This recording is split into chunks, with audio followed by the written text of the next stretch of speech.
एक आदमी मुझसे बोला, भाई थाईलैंड तो मैं 3 बार जा चुका हूँ। मैंने पूछा, चियांग माई, इसान, चियांग राय, यहाँ पे गए हो? बोला नहीं। कभी किसी लोकल थाई पर्सन से रियल कॉन्वर्सेशन की है? बोला नहीं। वैसे उसकी क्या ही जरूरत है? तो फिर मैंने पूछा, भाई थाई कल्चर के बारे में कुछ सीखा है, कुछ जानकारी ली है? तो उसका जवाब था, सीखना क्या है भाई, सिर्फ इंजॉय करने हैं, मजे करने हैं। सो 3 ट्रिप्स। एयरपोर्ट पे लैंड किया, पटाया होटल, वॉकिंग स्ट्रीट, सोय 6, मसाज, नाना प्लाजा, सोय काउबॉय, इंडियन खाना, इंडियन गाने, इंडियन क्लब्स, 3 बार। और भाई ये बंदा हो गया थाईलैंड का एक्सपर्ट। यही प्रॉब्लम है थाईलैंड में इंडियंस की सबसे बड़ी गलतफहमी ये नहीं है कि वो गलत जगह जाते हैं, बल्कि सबसे बड़ी गलतफहमी ये है कि उन्हें लगता है, वो सोचते हैं कि उन्होंने बहुत कुछ देख लिया। ऐसा बोल सकते हैं कि बहुत सारे इंडियंस थाईलैंड देखने नहीं जाते, बल्कि वो अपनी फैंटेसी कंफर्म करने जाते हैं। उनके माइंड में ऑलरेडी एक थाईलैंड बना हुआ होता है। पटाया, वॉकिंग स्ट्रीट, सोय 6, नाइट लाइफ, लड़कियां, क्लब्स, जन्नत, जलवा, चीप शॉपिंग, मसाज, इंडियन खाना,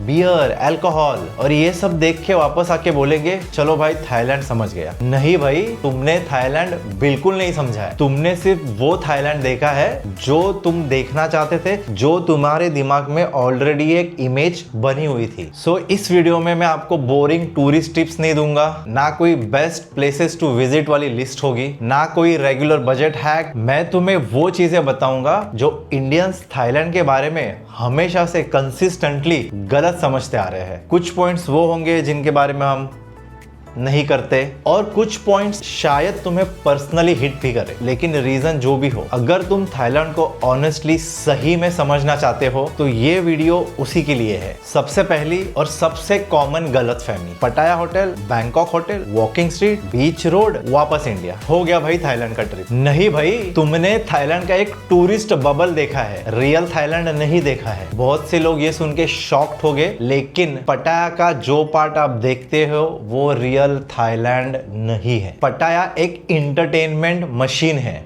दुनिया भर के टूरिस्ट के लिए बनाया गया एक फैंटेसी जोन। यहाँ म्यूजिक है, बार्स है, क्लब्स है, इंडियन रेस्टोरेंट्स है, टूरिस्ट सर्विसेज है, हर तरह की। और वो सब कुछ है जो एक टूरिस्ट बहुत ही आसानी से और क्विकली कंज्यूम कर सकता है। मैं कोई भाई पटाया के अगेंस्ट नहीं हूँ। पटाया अपनी जगह इंटरेस्टिंग है, उसकी अपनी एनर्जी है, अपना मैडनेस है, अपना एक कैरेक्टर है। लेकिन तुमने सिर्फ पटाया और बैंकॉक के टूरिस्ट एरियाज देख लिए और बोल दिया थाईलैंड समझ गया, तो ये वैसे ही होगा जैसे कोई फॉरेनर गोवा आके बोलेगा, चलो भाई इंडिया देख लिया मैंने, यही है इंडिया। और तभी हम उसे बोलेंगे, नहीं भाई, इंडिया गोवा नहीं है, इंडिया गोवा से बहुत बड़ा है। हर एक स्टेट का अपना कैरेक्टर है, हर एक स्टेट की अपनी लैंग्वेज है, हर एक स्टेट का अपना क्यूजीन है। वैसे ही थाईलैंड भी पटाया से बहुत बड़ा है। रियल थाईलैंड तुम्हें चियांग माई में दिखेगा, चियांग राय में दिखेगा, लोकल मार्केट्स में दिखेगा, माउंटेन विलेजेस में दिखेगा, स्मॉल छोटे छोटे टाउन्स में दिखेगा, टेम्पल्स में दिखेगा,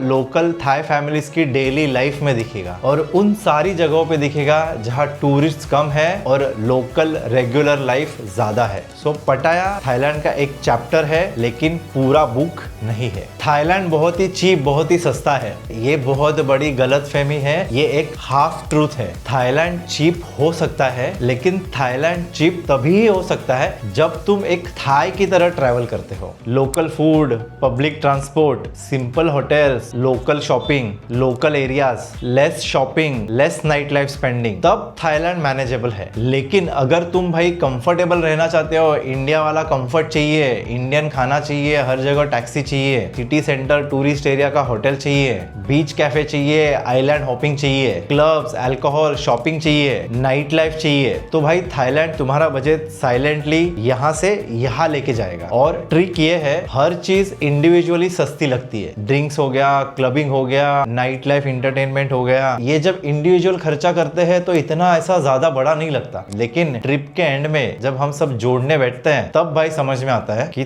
थाईलैंड सस्ता नहीं है। थाईलैंड महंगा नहीं था, बट तुम्हारा जो ट्रैवल स्टाइल है वो महंगा था। थाईलैंड का ट्रैप यही है भाई, ये कंट्री तुम्हें एक ही बार में लूट नहीं लेती। ये कंट्री छोटी छोटी चीजों में टुकड़े टुकड़े करके तुम्हारा बजट तोड़ देती है और ट्रिप के एंड में भाई अपना बजट हवा में रहता है। सो थाईलैंड सस्ता है, चीप है उनके लिए जिनको ये अंदर की बातें पता है, लेकिन जो फैंटेसी अपने दिमाग में लेके आए हैं उनके लिए भाई थाईलैंड चीप नहीं है। अब ये पॉइंट तो भाई सीधा बोलना जरूरी है। थाईलैंड में लोग पोलाइट है, स्माइल करते हैं, सॉफ्ट धीमी टोन में बात करते हैं, रिस्पेक्ट की टोन में बात करते हैं, रिस्पेक्ट से ट्रीट करते हैं। कुछ इंडियन टूरिस्ट इस फ्रेंडलीनेस को देख के, स्पेशली फर्स्ट टाइम ट्रैवलर्स, इस फ्रेंडलीनेस को पर्सनल इंटरेस्ट समझ लेते हैं। एक लड़की स्माइल कर रही है, एक बार स्टाफ मेंबर अटेंशन दे रही है, एक लोकल वार्मली कॉन्वर्सेशन बात कर रहा है और सडनली ये फर्स्ट टाइमर टूरिस्ट सोचने लगता है यहाँ तो भाई बहुत भाव मिल रहा है मुझे। लेकिन रुको जरा, सब्र करो। थाई हॉस्पिटैलिटी कल्चर बहुत स्ट्रांग है, टूरिज्म इकोनॉमी स्ट्रांग है। नाइट लाइफ जोन में भाई कस्टमर्स को अटेंशन देना यही बिजनेस का पार्ट है। हर स्माइल अट्रैक्शन नहीं होती है, हर कॉन्वर्सेशन कनेक्शन नहीं होता है और हर अटेंशन रियल फीलिंग नहीं होती है। कभी वो कल्चर होता है, कभी वो सर्विस होती है और कभी वो एक सेल ट्रांजैक्शन होता है। और इन तीनों को अलग करना यही थाईलैंड की पहली रियल समझ है। एक स्माइल को भाई स्टोरी मत बना दो, एक स्माइल को, एक पोलाइट कॉन्वर्सेशन को सिग्नल मत समझो, कोई प्रोफेशनल अटेंशन को इमोशन मत समझो। क्योंकि थाईलैंड में सबसे महंगी चीज कभी कभी ड्रिंक या अल्कोहल नहीं होती है, वो आपके दिमाग में जो फैंटेसी है वो होती है। और फैंटेसी तब डेंजरस होती है जब तुम उसे रियलिटी समझ लेते हो। लाइट्स, म्यूजिक, क्राउड, क्लब्स, बार, लड़कियां बुला रही है खींच खींच के, वॉकिंग स्ट्रीट, नाना प्लाजा, सॉय काउबॉय, बीच रोड, सॉय 6, ट्री टाउन, ये सब आपको दिखता है। लेकिन जो नहीं दिखता वो ये है, थाईलैंड की नाइट लाइफ सिर्फ इंटरटेनमेंट नहीं बेचती है। थाईलैंड की नाइट लाइफ आपको एक फैंटेसी बेचती है, अटेंशन बेचती है, टेम्पररी कनेक्शन बेचती है, लोनलीनेस का टेम्पररी सोल्यूशन बेचती है। एक इंसान को ये वाली फीलिंग बेचती है कि भाई तू इंपॉर्टेंट है, तू हैंडसम है और तू भी वांटेड है और तू भी किसी को चाहिए। और ये वाली फीलिंग बहुत ही डेंजरस है अगर टूरिस्ट रियलिटी और फैंटेसी का फर्क भूल जाए। बार में तुम्हारे साथ कोई बैठी है, लेकिन ऑफ कोर्स ये एनवायरनमेंट एक नॉर्मल एनवायरनमेंट नहीं है, ये है एक बिजनेस एनवायरनमेंट और ये पॉइंट समझना बहुत जरूरी है। थाईलैंड की नाइट लाइफ में भाई सिर्फ ड्रिंक्स का बिल नहीं आता है, कभी कभी इमोशनल बिल भी होता है। अगर तुम इमोशनली वीक हो, लोनली हो, वैलिडेशन, अटेंशन के भूखे हो या लाइफ में किसी तरह की एस्केप की जरूरत फील कर रहे हो, तो भाई थाईलैंड नाइट लाइफ के लिए तुम एक इजी टारगेट हो, तुम्हें इजीली कैप्चर कर लेगी थाईलैंड की नाइट लाइफ। और इसका नतीजा ये होता है कि भाई ट्रिप खत्म होने के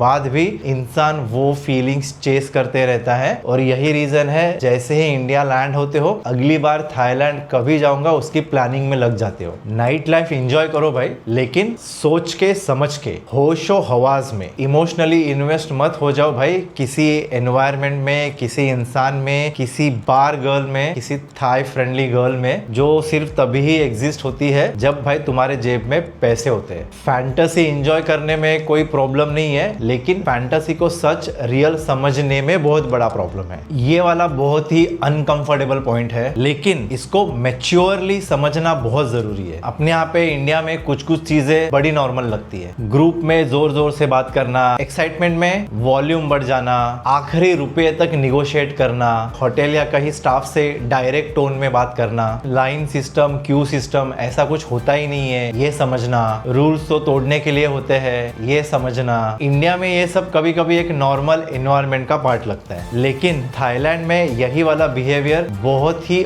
ऑड और विजिबल लगने लगता है। क्यों? क्योंकि यहाँ का पब्लिक कल्चर बहुत ही क्वाइट और रूली है। यहाँ लोग रिएक्ट कम करते हैं और ऑब्जर्व ज्यादा करते हैं। यहाँ लाउडनेस को कॉन्फिडेंस नहीं समझा जाता, एग्रेशन को स्मार्टनेस नहीं समझा जाता और आर्ग्यूमेंट को पावर नहीं समझा जाता। और डायरेक्ट टोन कभी कभी रूड फील हो सकती है। लेकिन एक बात तो मैं क्लियरली बोल रहा हूँ, सारे के सारे इंडियंस ऐसे नहीं होते हैं। Majority of Indian travellers mature, respectful और काम टूरिस्ट होते हैं। लेकिन कुछ लोगों का बिहेवियर इतना लाउड और विजिबल होता है कि ये जो बाकी मेजॉरिटी ट्रैवलर्स, टूरिस्ट है, उनको भी अपने साथ ले डूबते हैं। और प्रॉब्लम नेशनैलिटी नहीं है, प्रॉब्लम है रिपीटेड बिहेवियर। हर जगह ये बातें नोटिस होती है, लेकिन कोई तुम्हें ओपनली नहीं बोलेगा। लेकिन देन स्लोली स्लोली एक इमेज बन जाती है जो मेरे हिसाब से आज की तारीख में बन गई है, और फिर बस उसी इमेज का स्टैम्प अपने पे लग जाता है। थाईलैंड का कल्चर बहुत ही इंटरेस्टिंग है। यहाँ के लोग बिल्कुल भी कन्फ्रंटेशनल नहीं है। अब ये एक बहुत बड़ी गलतफहमी बोलो या ओवर कॉन्फिडेंस बोलो, बहुत लोग सोचते हैं कि भाई थाईलैंड में तो सब चलता है, सब अलाउड है, देखेंगे, कुछ नहीं होता, कोई कुछ नहीं करता, और ये बहुत ही डेंजरस मिसकंसेप्शन है। थाईलैंड का डेंजर ये है कि यहाँ पे फ्रीडम का एटमॉस्फेयर इतना स्ट्रॉन्ग है कि टूरिस्ट को लगता है कि यहाँ पे हम कुछ भी करें उसके कुछ कॉन्सिक्वेंसेस, परिणाम नहीं होंगे, और इसी इजी फीलिंग में इंसान स्टूपिड डिसीजन ले लेता है। थाईलैंड टूरिस्ट फ्रेंडली है, लेकिन कायदे कानून, रूल्स एंड रेगुलेशंस यहाँ भी उतने ही स्ट्रॉन्ग है। फॉरेनर होने का मतलब इम्यूनिटी नहीं मिलती आपको। थाईलैंड बहुत कुछ टॉलरेट कर देगा अगर आप टूरिस्ट हो तो, लेकिन भाई हर चीज की एक लाइन होती है, और जब वो लाइन क्रॉस हो जाती है तब भाई आपको कोई नहीं बचा सकता। तब सडनली सिस्टम सीरियस हो जाती है, और इतना फास्ट तरीके से सीरियस हो जाएगी आपको पता भी नहीं चलेगा, और फिर आपको कोई नहीं बचा सकता। ये कंट्री बहुत ही चिल दिखती है, लेकिन इसका मतलब ये बिल्कुल नहीं है कि यहाँ के रूल्स भी एकदम वीक और चिल है। थाईलैंड तुम्हें बिना रोके, बिना टोके आपको अपना फ्रीडम एंजॉय करने का मौका देगा। बस उन फ्रीडम के साथ तुम क्या करते हो वो तुम्हारा चॉइस है। ये वाला पॉइंट भाई मैं स्पेशली बहुत ही केयरफुली बोलना चाहता हूँ। मैं खुद एक यूट्यूब क्रिएटर हूँ, इसलिए मैं ये बात रिस्पॉन्सिबिलिटी के साथ बोल रहा हूँ। कैमरा सच नहीं दिखाता, कैमरा सिलेक्शन दिखाता है जो तुम देखना चाहते हो। अभी का सिस्टम ऐसा हो गया भाई, कहीं भी जाने से पहले इंक्लूडिंग थाईलैंड, लोग यूट्यूब, इंस्टाग्राम पे रीलें देखते हैं, शॉर्ट्स देखते हैं, वीडियोस देखते हैं, और उनको ऐसा लगता है कि यही थाईलैंड की रियलिटी है। रील्स में सब परफेक्ट ही लगता है, चीप होटल, ये बेस्ट कैफे है, ये बेस्ट जगह है, ये ऐसा है, वो वैसा है, लेकिन of course camera complete truth सच नहीं होता है। कोई भी क्रिएटर वही दिखाता है जिस पे लोग क्लिक करेंगे, एल्गोरिदम वही पुश करता है जिससे उसको ज्यादा वॉच टाइम मिलता है, व्यूअर वही देखता है जो एक्साइटिंग लगता है, एंटरटेनिंग लगता है। रिजल्ट धीरे धीरे एक इमेजिनेटिव फेक थाईलैंड माइंड में बन जाता है। कुछ क्रिएटर फैंटेसी बेचते हैं, कुछ क्रिएटर नाइट लाइफ बेचते हैं, कुछ क्रिएटर तो कुछ भी बेचते हैं, कुछ क्रिएटर सस्ती ट्रिप बेचते हैं, और व्यूअर सोचता है भाई यही थाईलैंड है। नहीं भाई, थाईलैंड ना हेवन है ना हेल है। थाईलैंड एक रियल असलियत में एग्जिस्ट करती हुई कंट्री है। Real people, real economy, real culture, real rules, real beauty, real problems. लेकिन ऑनलाइन की दुनिया में थाईलैंड का वही पार्ट वायरल होता है जो डिजायर, फियर या फैंटेसी ट्रिगर करता है। इसीलिए जब कोई इंडियन पहली बार थाईलैंड जाता है तो वो कंट्री को एक्सपीरियंस नहीं करता, वो अपने फोन में देखे हुए रील्स, इमेजेस को रियल लाइफ में वेरीफाई करता है और उसे ही ढूंढने लग जाता है। और जब रियलिटी थोड़ी डिफरेंट मिले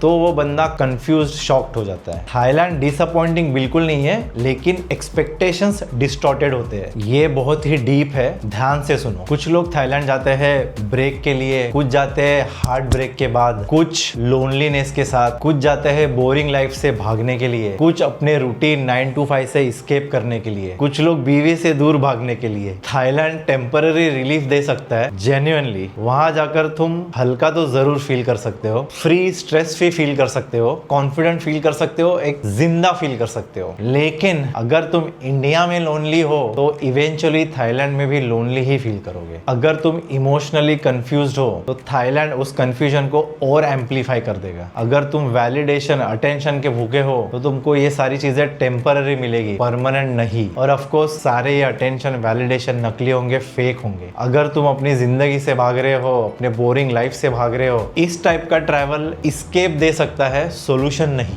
थाईलैंड एक अच्छा खासा डिस्ट्रैक्शन हो सकता है तुम्हारे रेगुलर लाइफ से, लेकिन हील नहीं कर सकता जब तक तुम खुद अपने आप से ऑनेस्ट नहीं हो। और हाँ, ये बात अनकंफर्टेबल है क्योंकि बहुत से लोग ट्रैवल के नाम पे एस्केप ही चेस कर रहे होते हैं। उन्हें डेस्टिनेशन से कोई मतलब नहीं होता, या फिर उन्हें डेस्टिनेशन नहीं चाहिए होता है, उन्हें अपनी करंट लाइफ से ब्रेक चाहिए होता है। और थाईलैंड वो ब्रेक सारी सुविधाओं के साथ देता है। लेकिन ब्रेक और हीलिंग में फर्क होता है। है, रिलीफ और सोल्यूशन में फर्क होता है, प्लेजर और पीस में फर्क होता है। थाईलैंड तुम्हें टेम्पररी हाई दे सकता है, लेकिन परमानेंट क्लैरिटी तुम्हें खुद ही बनानी पड़ेगी। इन सब पॉइंट्स में मुझे सबसे इंपॉर्टेंट लगता है थाईलैंड एडिक्टिव है। सिर्फ नाइट लाइफ की वजह से नहीं, सिर्फ बीचेस की वजह से नहीं, सिर्फ शॉपिंग की वजह से नहीं, थाईलैंड एडिक्टिव है क्योंकि ये वो चीज देता है जो बहुत सारे इंडियंस इंडिया में इजीली फील नहीं होती है। फ्रीडम, वहां तुम्हें ना कोई जानता है तो एनोनिमिटी, कोई जजमेंट नहीं है, आप कुछ भी करो, इजी कॉन्वर्सेशन, अटेंशन, इसके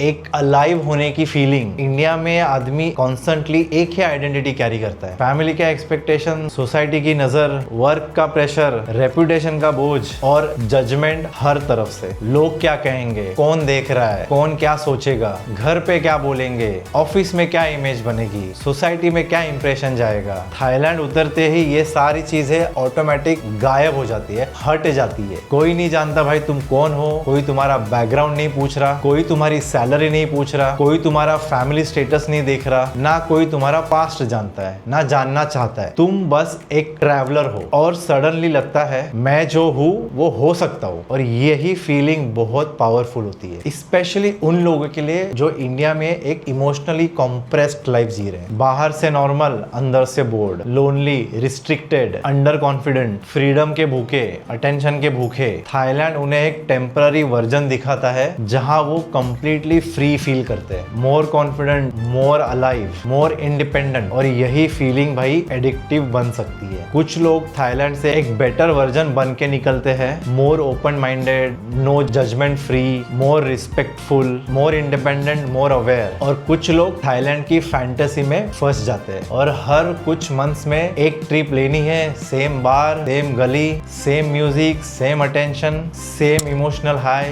सेम नाइट लाइफ। और फिर थाईलैंड ट्रैवल नहीं बनता, थाईलैंड एक कोपिंग मैकेनिज्म बन जाता है। और जब ट्रैवल कोपिंग मैकेनिज्म बन जाए तो आदमी डेस्टिनेशन एक्सप्लोर नहीं कर रहा होता है, वो खुद से ही भाग रहा होता है। ये फर्क समझना ट्रैवल और एस्केप में, यही थाईलैंड की असली समझ है। मेरे लिए थाईलैंड सिर्फ एक ट्रैवल डेस्टिनेशन नहीं है, थाईलैंड एक मिरर है। अगर तुम क्यूरियस हो तो थाईलैंड तुम्हें कल्चर दिखाएगा, अगर तुम रिस्पेक्टफुल हो तो थाईलैंड तुम्हें जेन्युइन वार्मथ दिखाएगा, अगर तुम केयरलेस हो तो थाईलैंड तुम्हारा पैसा उड़ा देगा, अगर तुम लोनली हो तो थाईलैंड तुम्हें फैंटेसी बेचेगा, अगर तुम लाउड हो थाईलैंड तुम्हें साइलेंटली जज करेगा, अगर तुम ओपन हो तो थाईलैंड तुम्हें चेंज कर सकता है। थाईलैंड तुम्हें वही दिखाता है जो तुम अंदर से लेके जाते हो अपने साथ। यही वजह है भाई, एक ही कंट्री में कोई आता है और बोलता है best trip of my life, और कोई आता है और बोलता है इतना कुछ खास नहीं था। थाईलैंड तो सेम ही था भाई दोनों के लिए, लेकिन वो दोनों अलग थे। एक आदमी थाईलैंड जाके सिर्फ वॉकिंग स्ट्रीट के क्लब्स देखता है, दूसरा वही जाके उनका कल्चर समझता है। एक आदमी प्राइसेस कंपेयर करते रहता है, दूसरा सिस्टम को ऑब्जर्व करता है। एक आदमी सिर्फ लड़कियों के बारे में बात करता है, दूसरा लोकल्स के बिहेवियर से सीखने की कोशिश करता है। एक बंदा एक एस्केप लेके आता है और दूसरा एक नया लाइफ का पर्सपेक्टिव लेके वापस जाता है। थाईलैंड तुम्हें फोर्सफुली कुछ नहीं सिखाता, थाईलैंड ना तुमसे आर्ग्यू करता है, ना तुमको लेक्चर देता है, ना ही थाईलैंड तुम्हें कहीं एम्बेरस करता है। थाईलैंड बस साइलेंटली तुम्हारे सामने रख देता है जो तुम अंदर से लेके आए हो। तुम्हारी क्यूरियोसिटी, तुम्हारा लोनलीनेस, तुम्हारी फैंटेसी, तुम्हारा ईगो, तुम्हारा फ्रीडम की हंगर, तुम्हारी इनसिक्योरिटी, तुम्हारी रिस्पेक्ट, तुम्हारा बिहेवियर, सब वहां आके खुल जाता है, रिफ्लेक्ट होता है। बस फर्क इतना है, कैमरे के सामने नहीं, कैमरे से नहीं, अंदर से। तो अगर तुम थाईलैंड जा रहे हो, जा चुके हो, या फिर बार बार थाईलैंड जाने का प्लान बना रहे हो, एक बार ऑनेस्टली अपने आप से पूछना, क्या मैं थाईलैंड को देखने जा रहा हूँ, एक्सप्लोर करने जा रहा हूँ, या फिर मैं अपनी फैंटेसी को कंफर्म करने जा रहा हूँ। दोनों ही ट्रिप्स अलग होती है। एक ट्रिप तुम्हें फोटोज देंगी और व्हाट्सएप पे बहुत सारे नंबर्स देंगी, दूसरी ट्रिप तुम्हें एक पर्सपेक्टिव देगी। एक ट्रिप में तुम वही देखोगे जो तुम ऑलरेडी एक इमेज बना के आए हो, जो तुम ऑलरेडी बिलीव करते हो कि थाईलैंड यही है, लेकिन दूसरे ट्रिप में तुम वो देखोगे जो तुमने कभी नोटिस ही नहीं किया होगा, ना कहीं रील्स में देखा होगा। थाईलैंड लाउड कंट्री नहीं है, थाईलैंड तुम्हें फोर्सफुली कुछ नहीं सिखाता, थाईलैंड तुम्हें चेस नहीं करता, ना थाईलैंड तुम्हें समझाता है। लेकिन अगर तुम ऑब्जर्व करने के मूड में हो तो थाईलैंड क्वाइटली, साइलेंटली तुम्हें बहुत कुछ दिखा देता है। तुम कैसे ट्रैवलर हो, तुम कैसे इंसान हो, तुम क्या ढूंढ रहे हो, तुम किस चीज से भाग रहे हो, सब दिखाता है। इसलिए नेक्स्ट टाइम जब थाईलैंड जाओ तो सिर्फ देखना मत, ऑब्जर्व करना, क्योंकि थाईलैंड का रियल मैजिक सिर्फ बीचेस, बार्स और बिल्डिंग्स में नहीं है। थाईलैंड का रियल मैजिक ये है कि ये तुम्हें तुम्हारा ही असली वर्जन दिखा देता है। थाईलैंड तुम्हें चेंज नहीं करता, थाईलैंड बस तुम्हें दिखा देता है कि तुम ऑलरेडी कौन हो। और अगर आपको एक प्रॉपर थाईलैंड ट्रिप आपके ट्रैवल स्टाइल के हिसाब से, आपके बजट के हिसाब से एक्सप्लोर करनी है तो भाई ट्रैवल इन स्टाइल हॉलीडेज की लिंक डिस्क्रिप्शन में है, आप वहां पे आपके थाईलैंड ट्रिप डिटेल्स भेज सकते हो। तो भाई वीडियो पसंद आए तो इसे लाइक जरूर कीजिए कि मैं थाईलैंड को हाइप से नहीं, ग्राउंड रियलिटी से एक्सप्लेन करता हूँ। और इसी बात पे चैनल को सब्सक्राइब भी कीजिए ताकि आप मेरा अगला वीडियो मिस ना कर सको।